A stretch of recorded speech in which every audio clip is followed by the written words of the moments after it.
This video is going to contain a lot of talking about SA and violence of that nature, as well as stalking. It's in enough of this video that if that is going to be triggering content matter for you, I don't think this is the video for you. And if what you need to do to protect yourself is click off, that is totally fine. Misrepresenting when she pees herself is actually misrepresenting kind of a really important part of the movie. Is it possible that Alex Meyers doesn't actually watch these movies? I feel like it's pretty obvious that the red panda isn't a period. The red panda is the intense emotions that come with coming of age. Alexi's online. Hi, Alexi here. Welcome back to my channel, where I once again am running about a week behind the YouTube dramentary cycle, but in my defense, I was putting off watching Obsession because I knew that movie would mess me up. Alex Meyers misogyny. If you touch more grass than me, I'm gonna just review this real quick. Alex Meyers is this guy that does movie reviews. They're pretty quick, like 10 to 20 minutes, and he, does them as this little animated avatar right here. So he does these movie reviews, right? And he mostly sticks to children's movies, and they're pretty surface level, and there are, a lot of jokes in them, which is all fine. However, he did a review of the 2025 horror movie Obsession. So quick summary of Obsession as well. Obsession stars this guy Bear, who has a crush on this girl Nikki. They're both in their mid to late 20s. That is important. He makes a wish on this toy called a One Wish Willow, and he wishes that Nikki will love him more than anyone in the whole world. The wish works, and Nikki becomes obsessed with him. And the movie sort of spirals. He continually violates her autonomy. It ends with her murdering two of their friends, Ian and Sarah, and him dying to free her from the wish. The movie plays a lot with themes of gender and gendered violence. So the review garnered a lot of feedback, and he ended up taking it down. He also made an apology video that led to even more feedback, and he took that down as well. So this video is me reviewing some of my favorite clips of his from the Obsession video, as well as two other videos that he's done. Basically, spoiler alert, he's always kind of been a misogynist. Also, real quick, if you hear any weird noises in the background, that is my very old dog, and he is very clingy. And he would never say stuff like, Bear just thought she was on drugs, so he could have had sex with her. It would have been above board. Because one, he understands that people under the influence cannot consent, and two, he is a dog. Now, I don't make a lot of videos about horror stuff, but I mean, a semi-rom-com about a nerdy loser guy who gets the girl at the end. Well, this sounds like a nice, wholesome movie. So right off the bat, Alex Meyers makes this rom-com joke. I know that a lot of people think that he was being serious when he said that, which given the rest of the video, that is fair, but I do think he was kidding, and I'll talk more about that later. Overall, just remember this rom-com comment, okay? Also, my first thought when I heard Alex Meyers' voice was, this guy's accent is fake. Put a pin in that too, okay? 2 pins. Okay, so real talk, if you have to try this hard to have this kind of game plan on how to ask a girl out, then it's already gonna fail, okay? If it's this hard, you've already lost. So this language of winning versus losing in the context of dating, it's giving incel. Now, I want to be super clear. When I say that, I don't actually think Alex Meyers himself is an incel. That feels like a pretty heavy accusation to be throwing at somebody that I do not know in real life, okay? However, this video definitely falls into a lot of incel talking points, and this is one of them. To paraphrase Princess Jasmine from Disney's 1990s classic, Aladdin, women aren't some prize to be won. Speaking of Aladdin, Alex Meyers also makes fun of a trivia question. Later in the movie, basically the gang goes to trivia once a week, and the question is something along the lines of, what is the movie with a blue genie that grants wishes?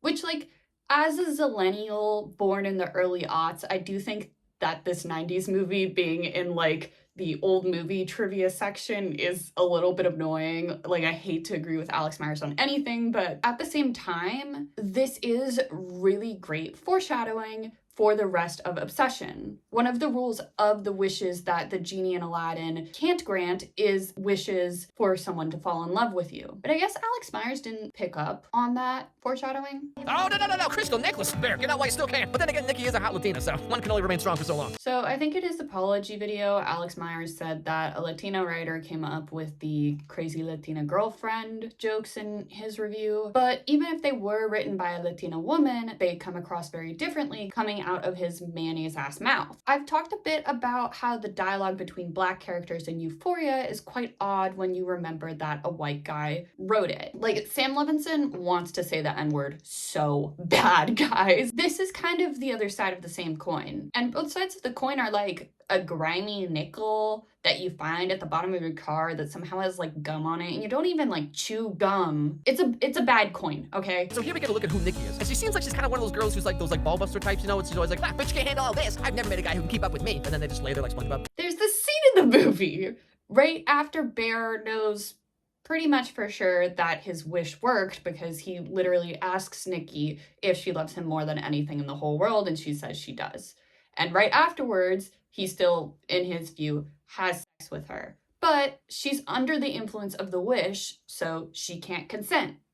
He rapes her. This scene is one of the reasons I won't be rewatching the movie for a very long time, because it's so well done. Bear is not looking at Nikki's face, but the audience can see it and how blank it is. She's making all the noises that he wants her to make because Bear is making her. And I think that Bear doesn't want to look at her face because he knows what he's doing is wrong. He knows that it's not the real Nikki, but he wants to keep pretending. So we, the audience, are forced to see what Bear refuses to see, which is, again, that he is raping Nikki. So considering that scene in the movie, which actually Alex Meyers just doesn't bother to talk about in his review, this lay there like SpongeBob comment is particularly awful. And like, based on what people were saying about this movie online, I expected Bear to be this like horribly angry, misogynistic incel dude, right? But like, up until this point, he's just some super socially awkward loser who has a crush on a girl. This is where you find out that part of this video is an excuse for me to nerd out about horror movies. I'm sure you already suspected it. The horror of Obsession is that Bear isn't your stereotypical red pill 4chan incel. The horror is that, in many ways, he's just your average guy. I think gender plays a huge role in your experience of the horror of this movie. If you're not a cis guy, the horror is that you have known a bear. By our first year in college, all of my female and non-binary friends, myself included, had experienced some form of sexual violence or harassment or stalking. The horror for cis men watching this movie is that they see themselves in Bear's actions because he's not an overt incel. I'm actually really curious about how trans guys experienced viewing this movie, because y'all are obviously men, but you did have to figure out what masculinity means to you in a way that a lot of cis guys don't. So if you're a trans guy watching this, like, sound off in the comments. I'm really interested. At this point, Bear thinks that Nikki was acting weird, kissed him, freaked out, etc. because she was on drugs, right? So again, to him, in this moment, it all seems totally above board. A person under the influence cannot consent. So it's not totally above board. Like, Alex Meyers, what? Did your dad really have cancer? Oh, no. What? No, don't do that! Okay, see, Bear, I don't know why you're making this face. You wanted the Crystal Mommy Latina experience, and you got the Crystal Mommy Latina experience. But here's where Bear starts to maybe kind of realize what's really going on here. When she starts screaming, no, don't do that, which happens throughout the movie, it's a demonstration of the fact that she is being forced to do all of this against her will. She's saying no. She is not giving her consent. These moments of clarity where she screams no like that are her fighting the wish that's possessed her. And it's the real Nikki peeking through and not giving consent. But yeah, sure, Latino women sure are unstable. Right here, though, at the halfway point of the movie, he does finally start to realize that the wish actually worked. But like, even then, like, literally every rom-com is about trying to find a way to get the other person to like you, or you manufacture a meet cute or whatever, right? Yeah, the point of the movie is that a lot of rom-coms are really creepy when you think about it. Like, every single fanfic about, like, golly gee, I sure wish One Direction would kidnap me and fall in love with me all at the same time. Like, as if half the girls who saw this movie haven't wished the exact same thing before. I think it's worth pointing out here that Alex Meyers appears to be talking about, like, teenage girls, and I think Bear is like 27 or something. Also, I think that Alex Meyers is perhaps not getting that The issue that people have isn't that Bear made the wish in the first place. Of course, he didn't think it would come true, right? The horror of the movie is how he acted after. Or like later on, we find out that maybe Ian and Nikki have been hooking up, right? But Bear doesn't learn this until the very end of the movie. So like, for example, if he'd found this out at the beginning of the movie and he was like, oh, so Nikki's just some slut that bangs every guy except me, huh? Well, I'll show you. Then yeah, he'd be like some misogynistic incel. Right, so one of the points of the movie is that not all incel type men act like overtly angry. The point is that a lot of men see themselves as in Bear and have to confront that. Even the guy who played Bear himself said this about the character. I never thought of Bear as a villain, but what really drew me to this story was the gray morals of it all. Fully the antagonist, though? I don't think I would say fully, because the key thing is he didn't know that the wish was going to work. Sure, his desires were incredibly selfish, totally, 100%, but he didn't know the wish was going to work. And you have to assume that this guy was in close talks with the writer-director of the movie the whole time, so basically both of them are saying that Bear is meant to be ambiguous, and you all are just over here like, nyeh. In my opinion, this is actually the worst part of the whole video. Let me break down why. 1. Alex Meyers spends a lot of time here telling us that we don't actually understand Bear and we're reading too much into his character, whatever. But like, brother, it's not subtext. I don't think that Alex Meyers understands that it's not subtext. It's in text, okay? He's taking away Nikki's autonomy repeatedly. He repeatedly sexually assaults her. He is the villain, and I'm sorry if you relate to him. And you have to think about the fact that you relate to him. And again, like, I think a lot of cisgender men in particular who are watching this movie don't want to take that second step and instead want to focus on, okay, well, maybe Bear isn't the villain, because they don't want to admit that they have been the villains at times. Here is the second reason that I think this segment of the video is particularly bad, okay? The lack of research, astounding. The actor who plays Bear says this, so and he works really closely with the director. So surely both the actor and director think this. It's so fucking easy to find this clip of Curry Barker, the director. And then Michael came in and he had like this innocence to him, like his voice is so unique too, like, and I was like, oh dude, that's what this movie needs. Because the thing about it is that like Bear turns out to not be so innocent, so like I wanted to start from such an innocent place. I write, film, and edit and research these videos all by myself. I do it for fun. Alex Meyers does this for his job, and he has a team of writers working for him. And he doesn't respect y'all, his audience, enough to actually take the time or have one of his writers, researchers take the time to confirm what the director actually thinks. Hi, editing Alexi here. Now you get to see my beautiful editing posture. I do just want to clarify that I watched a bunch of interviews with Curry Barker for this. I didn't actually find anything definitive on how he feels about Bear, if Bear is a villain or a hero or whatever, but he does mention a fair amount that he doesn't consider Bear innocent, and I thought this was a good clip for that. Basically, what I'm getting at is that we don't actually know how Curry Barker feels, so it feels pretty disingenuous to say, oh, well, this is how Michael Johnston, who plays Bear, feels, so we can assume that's how Curry Barker feels, because we just don't know that.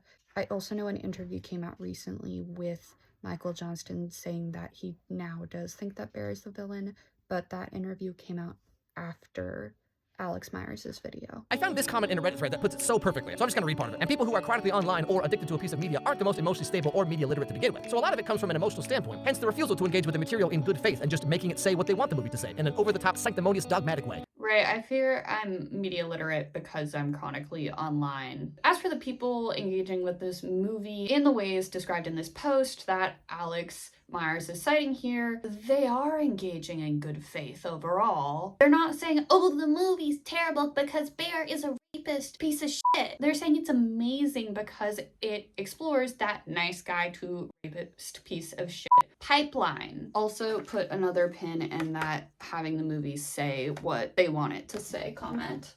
She waits for him to come home so long that she pees herself. So this is my favorite scene in the whole movie. After Nikki is possessed by the wish, most of the scenes we see her in are with Bear, and they start off with her face completely in shadow. And in my opinion, there are a few reasons for this. One of them, for me at least, is that Bear doesn't really know Nikki. He's talking to a stand-in of who he wants her to be. It also plays into this horror trope of what is unseen being scary. We expect her to be smiling creepily or her face to be twisted at a weird angle when we finally do see it. You know, there are times in the movie where her face is uncanny, but it doesn't usually happen after she like comes into the light, which reminds us that Bear is the real scary thing here, not Nikki being possessed by the wish. Now, this scene where she pisses herself is one of the few scenes we see her in clear lighting and without Bear. She doesn't pee herself while waiting for Bear to come home. It's actually right after he leaves. It's another example of her no longer having bodily autonomy because of him. To me, it actually calls back to the rape scene in that it forces us to witness how horrific it is that she isn't allowed to go take care of using the bathroom. We're forced to see that visceral elimination of her autonomy in a way that Bear doesn't. Misrepresenting when she pees herself is actually misrepresenting like kind of a really important part of the movie. Like, I've got a bias, right? Like I said, this is my favorite scene, but like, dude, come on. Now, just to be clear, I'm not defending all of Bear's actions, okay? Because at this point in the movie, he knows the wish worked, and he knows the real Nikki's soul is like trapped or whatever. So I think it's worth pointing out here that Alex Meyers doesn't think that Bear knew for sure that Nikki wasn't Nikki after the restaurant scene, where, again, he asks her if she loves him more than anything in the whole world, and she says she does. Alex Meyers, thinks that Bear only knows for sure once he calls the One Wish Willow hotline and they like play him sounds of Nikki screaming in the void or like, do you want to talk to her? So like everything until that point is plausible deniability, I guess, according to Alex Meyers. Saying he didn't know for sure that the wish worked for most of the movie, like low-key shows me you're not paying attention because yeah, he didn't know for sure, but he sort of thought it might have. And he still did all that to her. Now, this is another part I've seen so many posts about that I find so baffling. Like, I've literally seen people say, like, if Bear truly loved Nikki, he would have killed her when she asked. Because, like, it's just that easy, you know? And then what? He goes to prison for life? Yeah, that's the point. That he's a coward and he doesn't really love her because he's scared of potentially being, like, damned to what would honestly probably be a better fate than the one that she's in right now, like, screaming into the void. And the US prison system is horrific. I am not saying that lightly. And what people are saying, right, is that if he really loved Nikki, he would have taken one for the team here. What would be so bad? So bad about being with me? Okay, fair. See, I was trying to be fair, okay? And then you go and you say that, like maybe everyone's right about you, you know? So why isn't her love for him as selfless as you're claiming that his love for her should be? You know what I'm saying? Because it's not real. Like, is Alex Meyers willfully not understanding this movie? Again, I'm not saying Nikki's the bad guy. Well, I didn't think any of us were saying that Nikki was the bad guy, but the fact that you had to clarify that sure is something. Or Bear is some, like, blameless victim or whatever. I'm just saying there's many ways you could look at this movie. Like, maybe the wish didn't work at all. Maybe Bear's just that cool. You ever thought of that? I guess whether or not Nikki liked Bear back before the One Wish Willow is up to interpretation, but that wasn't actually one of the many ways to read this movie. Like, we know that she's not obsessed with Bear because he's just hot or whatever. Was this supposed to be a joke? Does Alex Meyers not know how to write a joke? Bear realizes that there's no way out of this unless he dies. So he eats all the rest of his grandma's Flintstone vitamins, I assume, and dies in the arms of Nikki, who is finally freed from the spell. That's just not the end of the movie! At the end of the movie, Bear takes all of his grandma's old pills and you think like, okay, maybe he's going to have some sort of character arc and he's finally going to do this one selfless thing for Nikki. But then he tries to throw up the pills and he only stops after an extra One Wish Willow is heard being snapped in the other room. I think the implication is that in a moment of clarity, Nikki made a wish that forced him to stop trying to throw up the pills. Maybe it was for him to die. Maybe she wished for everything to be over, whatever. Bear is a coward who doesn't actually care about Nikki the entire time. And the fact that it is Nikki who has to save herself because Bear can't even do this one thing for her Like, the point of the ending is that Bear has always sucked. And then Nikki wakes up after he dies and she starts screaming because she is surrounded by 3 dead bodies. Again, she did kill 2 of her friends because Ian and Sarah were like getting between her and Bear in her like One Wish Willow possessed view. And now she's going to go to jail for the rest of her life for something that she wasn't in control of herself when she did. It's all Bear's fault, right? But he never has to face responsibility for what he's done. He just gets to die. The tragedy of the ending of the movie is after everything he's done to Nikki, when she's finally, mentally free, she still has to take the fall for him. It's like wild to me that Alex Meyers just like made up his own ending there. Now, at this point, I was kind of like, is it possible that Alex Meyers doesn't actually watch these movies? Put your conspiracy tinfoil hat on with me for a second, okay? I was watching Crispy Tavern's video about this whole situation. They pulled up Alex Meyers' video on Wreck-It Ralph. So Wreck-It Ralph is a Disney movie that came out in 2012, and all of the characters are like in arcade machines in an arcade. And the leader of one arcade game is this guy, King Candy, who's in most of the movie, but then it's revealed that King Candy is secretly evil and is actually this guy Turbo, who several years ago like caused a lot of problems in arcade machines, which then led to them being shut down, the arcade machines. So yeah, he was secretly evil this whole time, and it's a twist that he used to be Turbo. The movie even has King Candy clarify that he was Turbo the whole time. I'm Turbo, the greatest racer ever! Yeah, Alex Meyers, in his review, says this. And like Turbo the villain is only in the movie for maybe like 4 minutes, and like these 2 plot threads have nothing to do with each other. Like I have zero emotional investment in whatever this dude's all about. If like, I don't know, let's say Ralph met Turbo earlier in the movie, and then Turbo was like, actually villains are more important than heroes because no one wants to play a game with no challenge or whatever, right? That at least would tie into like the actual, hero's journey that Ralph is going on. But as the movie is now, this dude just kind of shows up for a couple minutes. So either he's doing that for engagement bait, or he's low-key not watching these movies. Maybe he has somebody like write up notes for him or something, because like that's pretty damn hard to miss, man. So after watching that interesting review, I wanted to see if Alex Meyers had reviewed any other horror media. And scrolling back through his content, I actually found out that he'd reviewed all of the seasons of You, which is a Netflix show.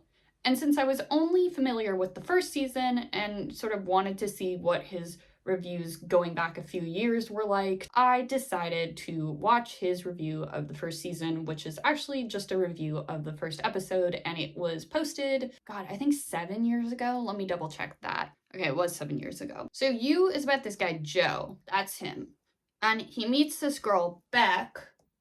That's her. Once, and immediately starts stalking her. They go on some actual dates, but he also violates her autonomy by like killing her situationship because he thinks that she doesn't know what's best for her or something. And by stalking her, that does violate one's autonomy, I would say. You actually reminds me a lot of Obsession, but it's a bit less subtle than Obsession is, and I'm not saying that that's a bad thing. Like, what I really like about You is it forces you to watch Joe to do all this horrible shit while listening to him call it like romantic in his internal monologue. Works really well for the show, things being a bit more obvious than Obsession. If you've watched my channel for any length of time, you would know that I'm not at all secretly really into like rom-coms and love stories and that kind of thing, Now, usually this means I end up watching a lot of teen dramas and whatnot, but every so often we get a rom-com that's a little more adult. Remember 2 out of 3 of the pins? Now, I don't make a lot of videos about horror stuff, but I mean, a semi-rom-com about a nerdy loser guy who gets the girl at the end. Wow, this sounds like a nice wholesome movie. Pretty much the same joke that he used in his opening for Obsession. And also, this 7 years ago video is proof that he is playing up his accent. The next thing our little friend the internet gave me was your address.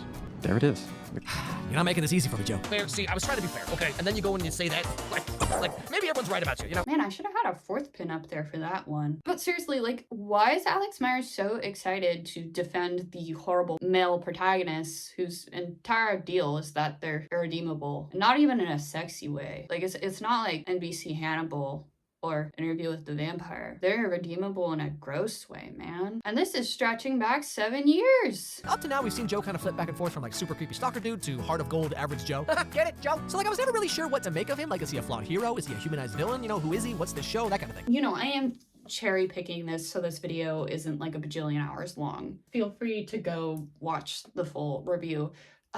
What I will say is actually until this part of the video, I was willing to say like, oh, maybe Alex Meyers understands that man being obsessed with woman and invading her privacy and or autonomy bad, as long as the piece of media beats him over the head with it. Again, I'm not saying that to be like, and you is not good and it's not as good as Obsession. It's just different from Obsession. Like, unfortunately, for research in this video, Alex Meyers did get me to finally watch You, which is something I'd also been putting off, and it is a really good show. But like, back to my point, right? The beating him over the head with it, like, even that doesn't work for him. Like, Joe giving a neighbor kid some food at one point doesn't make him a flawed hero. It makes him an interesting character and it adds texture. It doesn't give him a good heart or whatever. Also, the episode ends with him kidnapping Beck's situationship. Let's use our critical thinking skills, please. So like the title of the video says, this is maybe one of the creepiest shows I've ever seen. Like, it's not just that Joe is stalking Beck or that he's some super creepy guy. I mean, he is creepy for sure, but like the way the show makes us sympathize with this character that we know is like creepy stalker dude stealing Beck's underwear and stuff, but yet you kind of find yourself rooting for him at the same time, which is a weird feeling. So Alex Meyers is capable of understanding that media can get you to sympathize with bad man, but not when bad man reminds him too much of himself, I guess. Then bad man can't be that bad. So now that we've kind of reviewed the fact that Alex Meyers was actually making pretty similar content to his Obsession video about You 7 years ago, I want to close out with his review of the movie that, until Obsession, was actually my litmus test for misogyny. Disney Pixar's Turning Red. Turning Red came out in 2022, and it's about Chinese-Canadian 8th grader May, and it's set in the early aughts. Her family has a curse where they turn into giant red pandas whenever they're feeling big emotions, but originally it was like a blessing and they were able to use it to like defend their people and that kind of thing. The movie is about navigating friendships and family expectations and generational trauma and coming of age as a young teenage girl who is Chinese Canadian. The red panda, it's a metaphor for all that. Okay? Men don't like the movie because these early teenage girls are loud and cringe and immature, and also they talk about periods. I'm Maylin Lee, and ever since I turned 13, I've been doing my own thing, making my own moves, 24/7, 365. I'm so glad this will definitely not get really old really fast. Wow, a man not liking these young teenage girls because they're loud and cringe and immature. I was not prepared for the sheer amount of raw quirk that was going to be in this movie. But like, if you see these girls doing this and you're like, wow, they're just like me, then like, what the heck kind of middle school experience did you have? Okay, listen, I knew I was non-binary by the time I was Mia's age and I was using like they, them pronouns starting then. But most of my friends in middle through high school were girls. I actually was literally just hanging out with them the other night as of filming. We're still really good friends. And we totally acted like this, I fear. The expectations that are put on kids that are perceived as girls and kids that are perceived as boys in middle school are very different. So like Alex Meyers being like, well, this isn't my middle school experience is like, yeah, it's because of gender roles, man. Did the red peony bloom? No, maybe, but it's too soon. Wait, I'm sorry, is 13 too early for this? It's about average. You know, I do think it's kind of funny how girls complain about, like, why do you guys think we just sit around talking about our periods all the time? Like, that's so stupid. But then, like, this movie comes out and they're like, oh, wow, finally, a movie about periods. I'm gonna watch it 5 times in a row. This was when I came up with the title of my video, because your response to women being excited about a coming-of-age movie that actually talks about periods is making a sexist joke about women always talking about their periods. And listen, I don't think the odd sexist joke a misogynist makes, right? Despite what the internet tells you, I'm actually not that sensitive of a person. Like, I grew up around a lot of people with undiagnosed mental health issues, okay? But a lot of Alex Meyers' jokes are weird and sexist. Like, a lot of them. So I'm gonna kind of side-eye him. Sorry. Anyways, May's mom tells her that they can seal the red panda spirit away during the next red moon, which is about a month away. Wait, so she just has to metaphorically be on her period for like a month straight? Can you imagine? There's not enough chocolate in the world. Listen, I know Alex Meyers' videos can't be like the deepest dive. They have to sort of be spark notes because, again, he puts out a lot of them and they're like 10 to 20 minutes long, but I feel like it's pretty obvious that the red panda isn't a period. The red panda is the intense emotions that come with coming of age. But anyways, Alex Meyers says this after May figures out that being around her friends keeps her calm, which prevents her from turning into the red panda. See, look, there you go, ladies. Friendship cures periods. Why didn't anyone think of that before? Man, he's really stuck on this period bit, huh? He then says this after May and her friends monetize the whole red panda thing and start charging kids to see her as a red panda to raise money for Four Town tickets. They really want to go to the concert of this boy band Four Town, who's like One Direction, basically. Which, like, again, you know, if you keep following along with the period metaphor, like, this movie is absolutely wild. OMG, May, you got your period? That is so cute. Can I see it? Did the joke factory run out of jokes? Like, this allegory only works for so long, you know what I mean? Right, because the red panda isn't an allegory for periods. Just making it say what they want the movie to say in an over-the-top, sanctimonious, dogmatic way. Oh, hey, it's my third bin! Forcing a movie to say what you want it to say for your convenience. You know, quick aside here, but like, this whole movie's about the Asian immigrant experience of like having these like strict parents and having these crazy expectations or whatever. But May has this other friend who is also an Asian Canadian kid who apparently does not have any of these problems. It's a very interesting commentary here. I am not Asian nor Canadian, so feel free to, correct me if and where I go wrong in this little rant I'm gonna have. First of all, May is Chinese Canadian. And a quick Google search will tell you that Abby is Korean Canadian. So those are two different cultures, even though they're both in East Asia. China, Korea, different countries. And the expectations put on Asian kids depends on if their parents are immigrants, when they immigrated, what their family's socioeconomic class is. And of course, that factors into other children of immigrants or racialized children's upbringings as well. But for Asian American and Asian Canadian kids, the model minority myth also plays into all of that. Quote, "The model minority myth is a stereotype that portrays certain minority groups, most often Asian communities, as inherently successful, hardworking, academically gifted, and economically prosperous.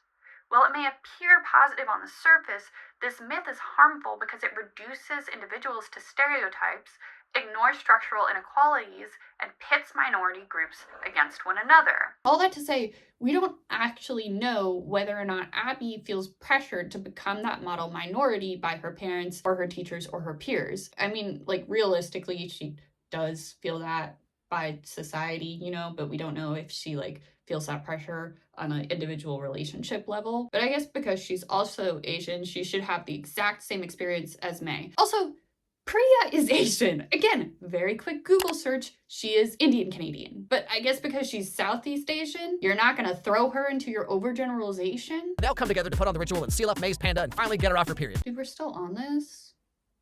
Did all of your writers call out sick or something? So May's mom turns into a giant red panda and she and May fight, and then there's this super cool mashup of Four Town and these aunties chanting that symbolizes reaching across generational divides and stuff that Alex Meyers totally ignores. They end up in the spirit world, and May gets to see that her mom's mom also made her really scared of her red panda growing up. This is where Alex Meyers discovers that the movie wasn't about periods. It was actually about generational trauma. And finally right here at the end, we get the real point of this movie, which is, generational trauma or whatever, but they only give it a solid 2 minutes of screen time. I feel like we could maybe unpack this a little more, since this is what the entire movie is actually about. Surely this movie couldn't be about growing up and using the red panda as a metaphor for coming of age, which includes being cringy with your friends, periods, and starting to figure out why your parents are the way they are. No, it's gotta be about periods or generational trauma. All lines lead to a single point.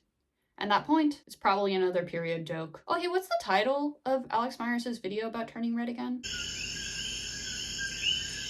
And I think you could draw a pretty straight line from this movie to K-pop Demon Hunters. They definitely share a lot of visual DNA, you know what I'm saying? The visual DNA that they both have Asian people. I feel like this movie was kind of on the ground floor of what we have now in terms of Asian K-pop media stuff, Well, at least he's never hid that he loves a microaggression. I wonder if he has nebulous Asian writers that wrote this bit too. Listen, I do want to say that I do feel a bit weird about internet dogpiling on people, but I did look at the comment section of Alex Meyers' most recent video, and people seem to be fine with him there. He still has his audience. Whatever, man. Either way, though, I do think it's important to point out that while the misogyny and obsession was super clear, Alex Meyers' videos, a lot of them have always been misogynistic, and it went unchecked. which led to the obsession video. I actually don't have a problem with jokey, sort of surface level review videos that focus on children's media. That itself is not an issue. I think that if that's just what Alex Meyers wants to focus on in his channel, like, that's morally fine, you know? But when you consistently over-rely on tired jokes about periods that end up getting in the way of any meaningful analysis or like actually funny material, or can't get basic details of the movies that you're covering right, and are making the same jokes that you made about You season 1 like 7 years later, maybe Obsession just isn't the right movie for you to cover. Thank you so much for watching. My outro song is Take a Vacation by The Young Vanes. All channel art is by me. Like, comment, subscribe if you want to chat with me via email. My email is in the description, and it is alushesonline@gmail.com. If you want even more access to my life, I have an Instagram. It is Alexi's Online. Thank you so much again, and I will catch you in the next one. Bye now.